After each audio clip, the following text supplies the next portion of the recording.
Alors qu'il vient tout juste d'être condamné à 5 ans de prison dans l'affaire des financements libyens, Nicolas Sarkozy se retrouve une nouvelle fois propulsé au cœur de la tourmente judiciaire et médiatique. D'après les révélations publiées par Mediapart, l'ancien chef de l'État aurait joué un rôle de tout premier plan dans 2 épisodes qui ont profondément marqué l'histoire récente du sport et de la diplomatie française. Le rachat du Paris Saint-Germain par le Qatar et l'attribution de la Coupe du Monde 2022 à l'Émirat. Derrière ces événements, qui paraissaient au départ relever simplement du domaine sportif et économique, se dessinerait en réalité une toile d'intérêts croisés où s'entremêlent diplomatie, affaires financières et passion personnelle. Près de 15 ans après l'arrivée fracassante de Qatar Sports Investments, QSI, à la tête du PSG en 2011, les enquêteurs français s'attachent encore à comprendre quel fut le rôle précis joué par Nicolas Sarkozy. Soutien affiché du club parisien, l'ancien président aurait, selon les magistrats, mis à profit son statut et son influence afin de favoriser une série d'arrangements politico-financiers dont l'impact dépasserait largement le cadre du football. Les investigations se concentrent notamment sur des soupçons de contrepartie ayant bénéficié à plusieurs personnalités proches de Sarkozy, parmi lesquelles le financier Sébastien Bazin, à l'époque patron de Colonie Capital, ou encore Pierre Sarkozy, le fils aîné de l'ancien président, connu dans le milieu musical sous le pseudonyme DJ Mosé. Ces nouvelles révélations interviennent dans un contexte particulièrement explosif. La condamnation récente de Nicolas Sarkozy dans le dossier libyen, qualifié d'historique par de nombreux observateurs, fragilise considérablement sa position et alimente les soupçons quant à son rôle dans les affaires liées au Qatar. Le point de départ de ce nouveau volet judiciaire se situe dans un déjeuner resté célèbre et désormais minutieusement scruté par la justice. Le 23 novembre 2010, à l'Élysée, Nicolas Sarkozy réunit autour de sa table le prince héritier du Qatar, Tamim Al Thani, futur émir, ainsi que Michel Platini, alors président de l'UEFA, et Claude Guéant, secrétaire général de la présidence. Ce rendez-vous qui, à l'époque, pouvait sembler anodin au regard de la diplomatie sportive, aurait en réalité constitué un moment charnière. Selon Mediapart, cette rencontre fut décisive. Dans les jours qui suivirent, Michel Platini modifia son vote en faveur de la candidature du Qatar pour l'organisation du Mondial 2022, alors même que son soutien paraissait acquis au dossier américain.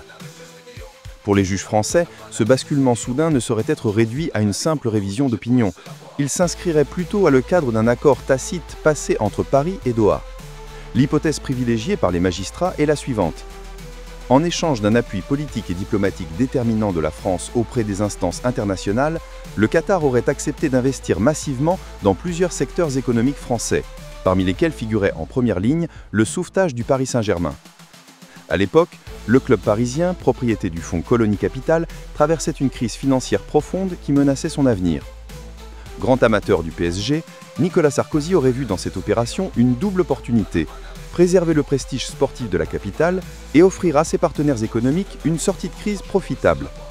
Les juges estiment ainsi que l'ancien président aurait activement facilité les discussions entre Colonie Capital et les représentants qataris, dans le but de finaliser un rachat avantageux pour toutes les parties concernées. C'est précisément sur ce terrain que les ramifications économiques et personnelles apparaissent de façon plus nette.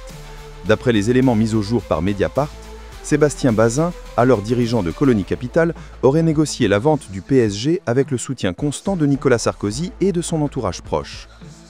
Initialement estimé à environ 30 millions d'euros, le prix de cession du club aurait finalement atteint 64 millions, après des tractations où l'influence de Sarkozy père et fils est pointée du doigt. Des échanges de SMS, versés au dossier d'instruction, viendraient corroborer cette hypothèse. Il témoignerait d'un appui direct de l'ancien président pour convaincre les Qataris de payer un montant jugé plus juste. Une fois la transaction réalisée, les bénéfices se seraient répercutés de manière significative sur l'entourage sarkozyste. Sébastien Bazin, désormais à la tête du groupe hôtelier Accor, aurait consolidé son alliance avec Nicolas Sarkozy en l'intégrant au conseil d'administration de la société et en lui confiant des missions de conseil rémunérées à hauteur de plus de 80 000 € par an. De son côté, Pierre Sarkozy aurait profité de contrats particulièrement lucratifs, notamment pour assurer l'animation musicale de soirées organisées dans les hôtels Sofitel, propriété de Accor, et pour produire des morceaux destinés aux établissements du groupe. Les ramifications ne s'arrêtent pas là. Un autre proche du président, Arnaud Lagardère, aurait vu ses propres activités médiatiques bénéficier d'un soutien financier venu de Doha, consolidant ainsi les liens entre l'élite politico-économique française et les investisseurs qataris. Parallèlement, Un contrat de communication estimé à 2 millions d'euros, signé entre une agence française et une société rattachée au gendre du Premier ministre qatari, suscite désormais la curiosité des magistrats. Ces différentes opérations, apparemment dispersées, laissent apparaître un fil conducteur, celui d'une stratégie d'influence visant à consolider les intérêts croisés entre Paris et Doha au bénéfice de plusieurs acteurs liés à Nicolas Sarkozy. Aujourd'hui, ces multiples dossiers nourrissent une instruction judiciaire pour corruption, trafic d'influence et financement illégal de campagne. Cette enquête a été ouverte à la suite d'une plainte déposée en 2023 par l'association Anticor, spécialisée dans la lutte contre la corruption publique.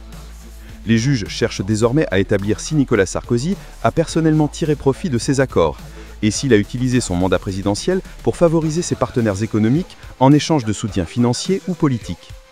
De son côté, l'ancien président rejette avec vigueur ces accusations.